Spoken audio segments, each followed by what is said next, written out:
Yes, people, what's happening? We're back with another episode of Let the Punk Talk. We've been off for a while for reasons that ain't really worthwhile getting into. But today, just a quick one to talk about the up and coming Khan Kell Brook fight. So, yeah, I'll pass you over to Mr. Boxing Royalty himself. Carl, how are you, mate? I'm all right, mate. I've had a rough couple of weeks, but as you said, we're not important enough for people to listen to our struggles. So let's just get straight into it, mate. It's the fight. It's finally here. Kell Brook. Too late? Yeah, about 10 years too late. I agree. I think it should have happened 5-6 years ago. I think. What's your reasons for it not happening 5-6 years ago? Who do you blame? I blame Amir Khan. I've always blamed Amir Khan, and even when I was watching The Gloves Are Off, when Kell Brook was like to him, why didn't it happen then? Why didn't it happen then?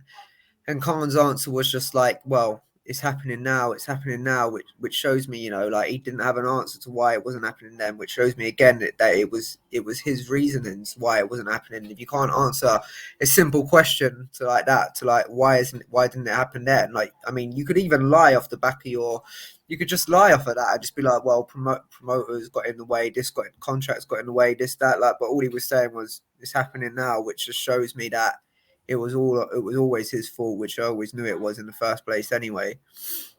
Yeah, I think when Kell beat Sean Porter, which was a huge win, by the way, I think because they did the ringside. I don't know if you've seen that when they were both younger, and that was just as Khan was preparing for that. And I think that Brook was preparing for it, but I think that Khan was clinging on to Brook losing, and then him getting the fight. But I agree. I think this whole thing with the weight, Eddie Hearn's always said it like Khan wants so much for the fight, and it's not even money. Like this 149, there's never been a fight at 149. Do you know what I mean? Not that I can ever remember. Yeah. And it's just like you said, he was looking at him going, well, why aren't we fighting now? Why aren't we fighting now?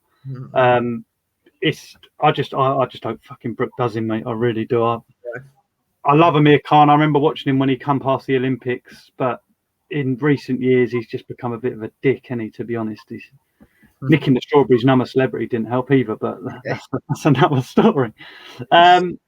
Talking of the build-up, like you said, you watched The Gloves Are Off. There's been a few, what's the right word? Controversial comments. I don't know if you've seen. Yeah. I want you to just give your honest opinion. The first one was brought up yesterday, which Sky actually cut out of the YouTube broadcast. Like, so when it's been put on YouTube, they've cut it out. So I don't know if you know about this, but Khan had said that Kell Brook had said that Khan had a poppadom chin. Yeah. Is that racist? No. All right. So you're going to get me going on a proper rant, all right? Because things like this really piss me off, right? So, right. Before I get into that, yeah, if you was to say to a white Englishman, yeah, what are you having for dinner tonight? Fish and chips. Is that racist? No, it's not, is it? And if you were going to say to him, are you going to go home and drink some tea? Is that racist? No, it's not, is it? So why is it racist if you've got a poppadom chin because he eats poppadoms? Like, if he, it's a load of fucking shit. So firstly, a poppadom chin, that is an actual saying. Like, poppadoms are fragile. So if you hit someone on the chin, they've got a poppadom chin. It's an actual saying. So Kell Brook's not saying it in a racist term. He's not going, like, he's Asian, poppadom chin. Like, I just feel like there's certain races where you can say things and everything will get blown out of proportion. And I just feel like we're in a day and age where, if you're white, like, you can just get shit all over and no one cares. Like, when people are like, I never lose to a white man, like, no one makes no fuss about it. No one makes anything, like, but so yeah, I'm just sick of all this racist talk all the time, man. It pisses me off. And on top of that, if I can just go back and talk about Khan's comments, he wants to cry racism on the thing, but he's got no shame in saying, like, I'm not going to share a room with you after the stories I've heard, making homophobic remarks to Kell Brook. And again, like, because, another thing, like, if you're gay, you can get shit all over as well. because it's a homophobic remark. No one cares about that. There was no fuss about him making all these and he's made countless homophobic remarks from the very first press conference they had to all the way to this one. So yeah, it's an absolute load of shit. It's not racist. It's an actual saying. Like if he said it to a white man or a black man, or no one would say anything. But because he's Asian, it's all of a sudden racist. Like it's just a load of shit. So yeah, that's my back over. Is that well done for not saying the word dick, by the way? Is that a sign that Khan's clutching? Would you say? Yeah, he's probably trying to sell the fight, and it brings a lot of attention to the fight, and probably again he's probably trying to throw dirt on Brook's name, and then he's just I don't know, trying to get in his head, trying to just shit, just load of shit really. Yeah, you can see. I don't know if I watched it on IFL, that actual clip from the press conference, because Brook was right on top of Khan. He was doing why didn't we fight 5 years ago? Why didn't you take the fight then? And that's when Kell said, okay, you answer me. Khan said, I hate these names, Khan and Kell. Khan said to him, you answer me a question, pop it on to him, race him, la da da. And you see Ben Shalom, before he's even said it, he's like touching Amir's arm to say, look, don't. Why are you going to do this? Because he's not just made himself look a dick, but he's brought the whole show. He's brought Sky Sports Boxing. He's brought Boxer into a disrespute. Now Ben Shalom's going to be sitting there and thinking, if Kell Brook wins this fight, is Amir Khan going to turn around and say Sky Sports don't support racism? Yeah, this is how serious it could get, and I understand, and that is something that could genuinely happen, And then onto the gay comments, I see it again yesterday. Kell Brook did not say nothing about that at all. Didn't mention it, and then he said, "But it's all right for you to call me gay." And then when he was interviewed by Coogan, he said, when Coogan said what was the comments that were made, he said, "I said that we room shared," and Khan said, "You need to rephrase that. We haven't shared a room together. I've heard stories like you said." Yeah. There's no difference in that. You've got LGBT and you've got Black Lives Matter, whatever it is. They're all the same, mate. Every life matters. Do you know what I mean? Whether you're gay, you're straight, you're bisexual, you're black, you're brown, whatever you are, just get on. Don't stop playing that card. Because I know exactly, I feel the same as you, because it is just like, why do you feel the need? And the reason I think he feels the need is because he's now clutching. Yeah. Kell looks in serious shape, and I think he see that. He fucking does. When I didn't see the weigh-in today, but obviously I was at work and it come up, Kell come in, what, 3 pound under or 5 pound under? And I was, because we spoke last night, didn't we? And I was like, wow. And then you see him, he looks ripped to shreds. And that has spun my mind into a Kell Brook finish inside 6 rounds. What do you think? Yeah, I think mid to late, I reckon within 6, 7, 8, I reckon Kell Brook 100%. I just hope. I really hope. Like I said, I like Amir Khan. I remember watching him through the Olympics and coming through, and he is quick. There's no doubt, and that's the respect that Brook has also shown. Khan has shown Brook no respect. In the gloves are off, Kell Brook sat there and said he's got the quickest hands I've ever been in with. But as you always say, timing beats speed. And I just think if he can catch him, and Dominic Ingles known to come in, Billy Joe, what he did with you. If he comes in and catches him with that 1-2, mate, Khan's down and Khan's out. He's older. He's never had a chin. I just hope, mate. I really do hope. There's an interesting thing that a lot of people are talking about is Bomac. Obviously, he trained Crawford to beat both Khan and Brook. And Khan's and Bomac are both talking a lot about, we know how to beat Brook. I know Brook better than anyone. Do you think that that's going to make any difference? Or do you believe Khan should have stuck with Freddie Roach? No, I don't think. I mean, Khan's left Freddie Roach for a long time now, isn't he? Has he? I thought he was with him his last fight. I don't know, unless he went back to him. But I know he's had a couple trainers since, he won the world title and all that. Oh, I thought he was with him last fight. Maybe I'm wrong. He was with that black fella. I can't think of his name. The one that speaks really soft. It's is it Virgil something or Virgil Hunter? Yeah. I think if it was him, I think it was him. I don't know. Virgil Hunter. Yeah. But yeah, he's had a couple. But no, I don't really think it's going to make much difference because one, Crawford beat to be honest, he probably would.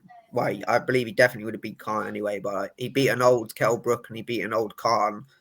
So yeah, like I don't really think it's going to make much difference. Like just because you've had one fight where you beat one guy. Like if it was the other way around and Kell Brook had that fella, like you would have said the same thing. I know Khan better than anyone. It's just a load of shit. Like I don't think he really knows Kell Brook that well, and so I don't think it's going to make much difference. I think Dominic Ingle took offence. That's what he come in with yesterday, didn't he? Saying, "Oh well, you know my fighter better. How are you going to stop my fighter?" Yeah. I, we go back to, we talk about this a lot. Obviously, the bond between a trainer and a fighter. I do believe that's what wins it tomorrow. I think Kell Brook and Dominic have always been together. They've split up in parts. There's a big thing now that Kell went into Dom and said, "I'm taking the Crawford fight," and Dom said, "Look, take that fight, but I'm not training you for it." And that speaks volumes now that he's training him for this fight. I know Khan is nowhere near Crawford's level, but I just think, for me, like I've always said, if you're a happy fighter and you're with your trainer and you're on the same page, he does. And I just can't see how Khan, coming out to Ain't Nobody on that weigh-in yesterday, that was so cringy. That's known to be Terence Crawford's ring walk. That's known to be that Jim's ring walk. And when he walked out to it, I literally sat there and nearly put my fingers down my throat. I was thinking, like, this is so sad. That's like you. You've always been known to walk out to Machine Gun Kelly, yeah? That's like you walking out to, I don't know, Oasis. Yeah. Because you're training with Ricky Hatton. Ricky Hatton. Do you know what I mean? It's like, why just be you? You're trying to be someone you're not. Like, you see, he called Crawford up for a picture on the stage. He's like wrapped his arm around his neck, and I think, like, Jesus, mate, get out of his ass. Like, just be yourself. You're a very, very good boxer. You've got a very good resume. Just be what you do. And I put it down to him being scared, mate. I genuinely do. I think he relied on Kell Brook. He chucked all these numbers in and said, if you don't do this, it's 100 grand.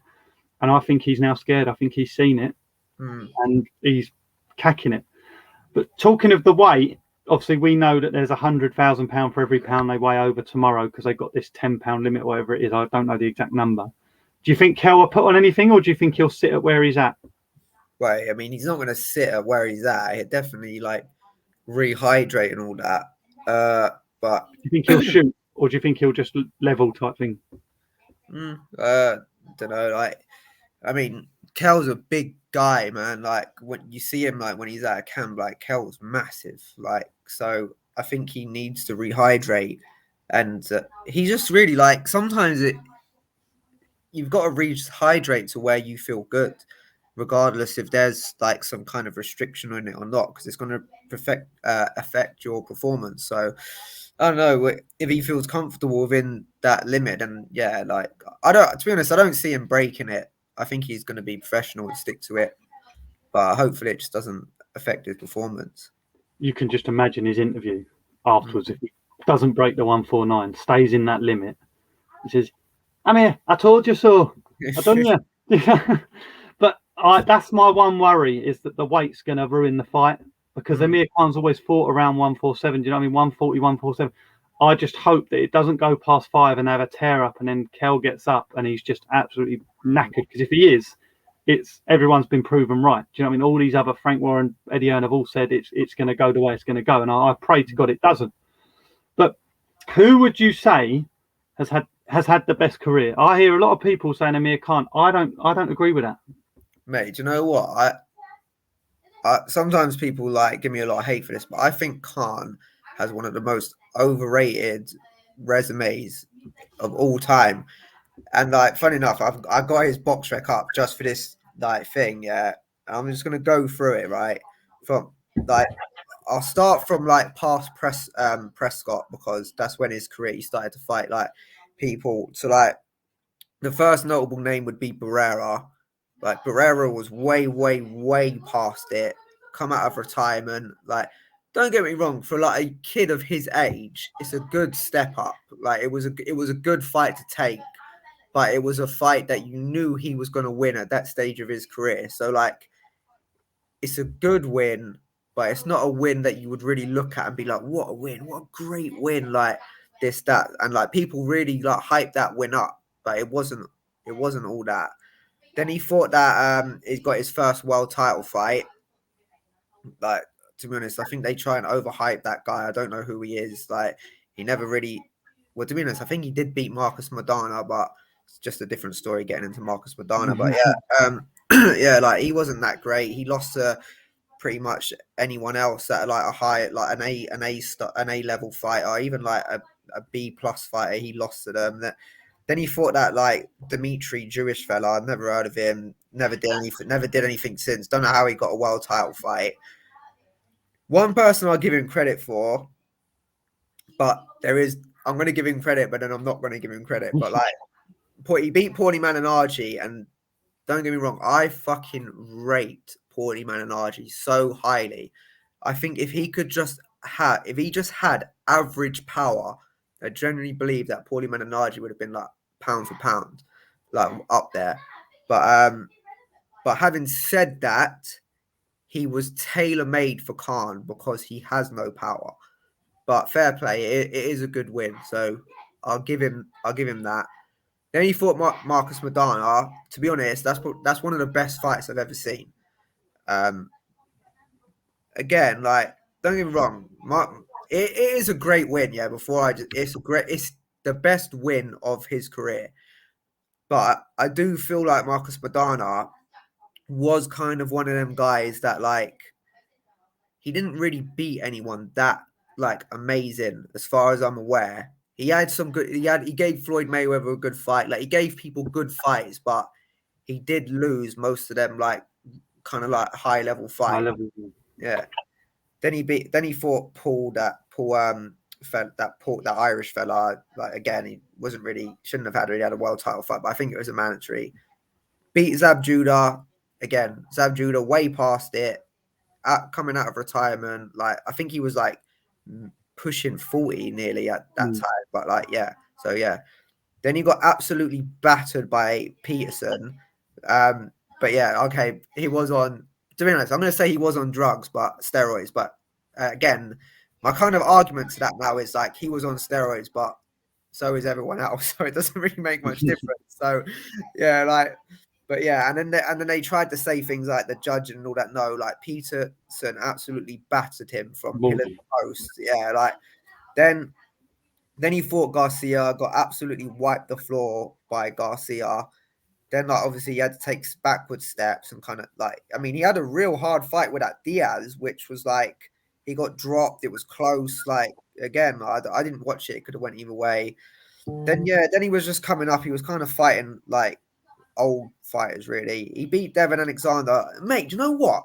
Devin Alexander is pants. I don't know how he got such a high. Every time he stepped up, he lost to everyone.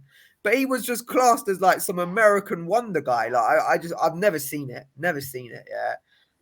Chris Algieri is a good win, but like Chris Algieri wasn't. He was like B plus. Like he was okay. Like then he got smacked up by Alvarez. Then he like.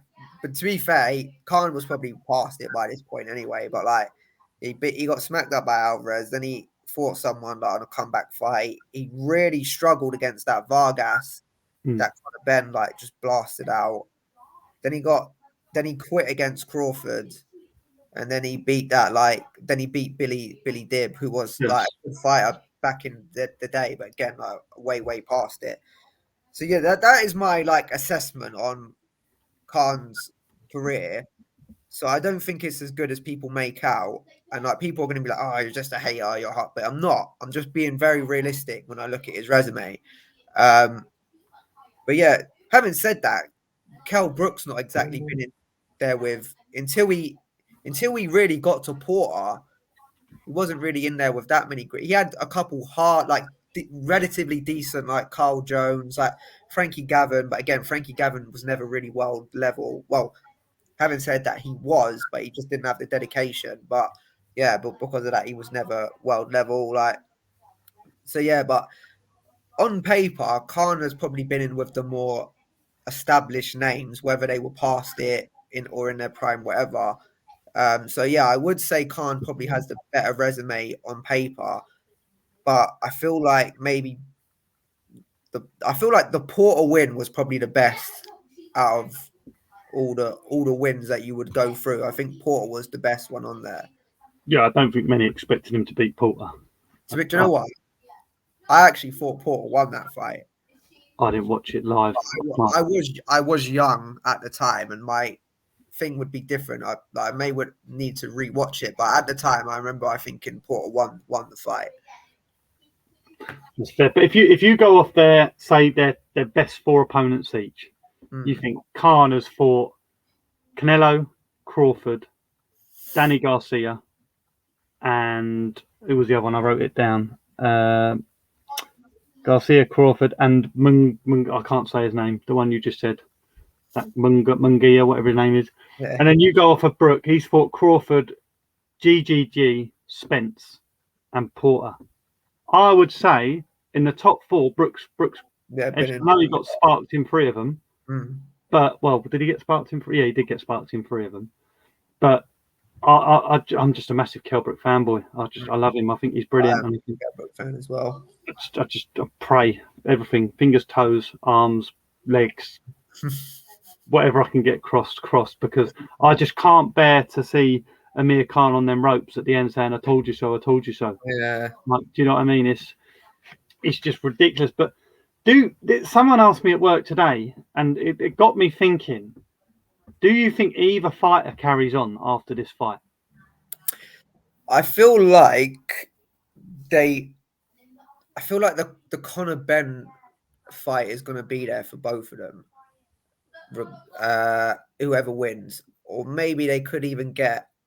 They could maybe get another world title shot off of the back of this because it's such a big fight. Maybe, but I feel like there is one more big fight out there for the winner. Like, I mean, as I said, the Conor Benn fight is going to do massive numbers. So I feel like this is a massive payday for both of them. And then off the back of this, the winner's going to get another massive payday. So I feel like there is still options out there for the winner if they want to carry on. Who are you more confident in going into a big fight? Oh, Kell Brook, always Kell Brook. There's always that worry, isn't there? When you see Amir Khan in a big fight, it's if he gets caught, he's done. But then there's that worry now on Brook with the eye. If they catch him clean on that, mate, it turns it, doesn't it? It practically spins it inside his skull. So that must really grind on like his dad. Obviously, I can't remember his dad's name, but he's always been there. He's there at every press conference, and he spoke about that GGG fight. And if he'd have never taken that, where could he have gone? Do you know what I mean? And he was in that fight. He was in that fight until he got caught. Like some people say, he was ahead in that fight, but that's one thing that annoys me. And I know that what you boxers are into. You know that going in there, you could take a hit that could change everything. Do you know what I mean? God willing, it doesn't. And it's things like Kell Brook. If that hadn't happened, where would he have gone to? Do you know what I mean? So come on and give me your. You say late Brook. Is that what you reckon? Go from early to start. I think Khan will start.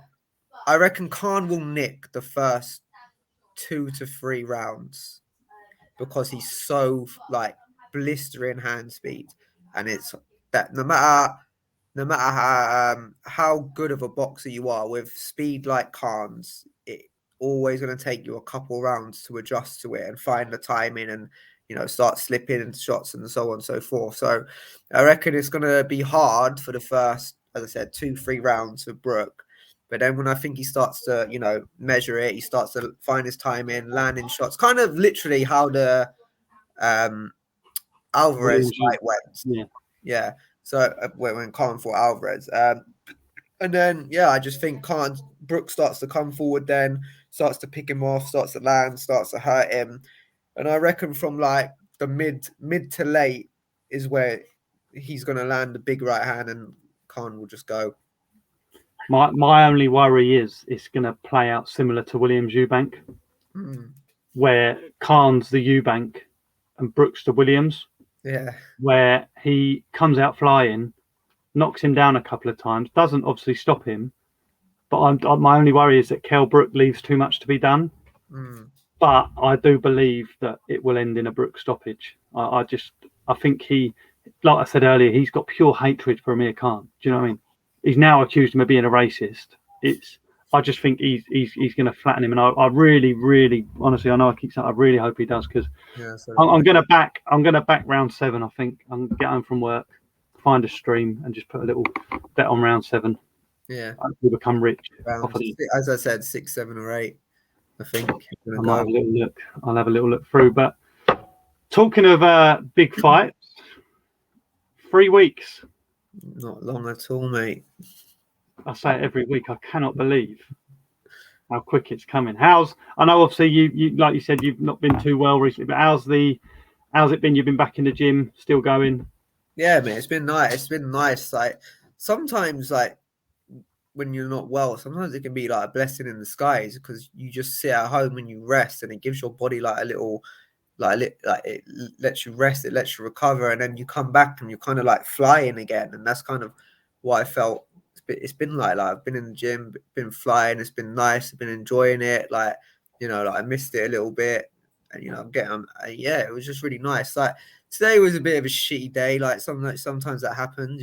Sometimes you have good days in camp, sometimes you have shit days in camp, but just put it to the back, and then tomorrow's a new day, and you start again tomorrow. So yeah, hopefully tomorrow will be a good day. That's it, mate. You can't carry them over. I see on Kieran's story, like you and Razor smashing the bags together. Yeah. I'll try and come down next week. I'm off Thursday, so if you're in there, I'll come down and have a watch. Sounds good, mate. See how you're looking out. But anything else from you, mate? No, I think that is pretty much it, mate. That's all covered today. Yourself? No, I'm all good, mate. I think we've covered it. Just hope.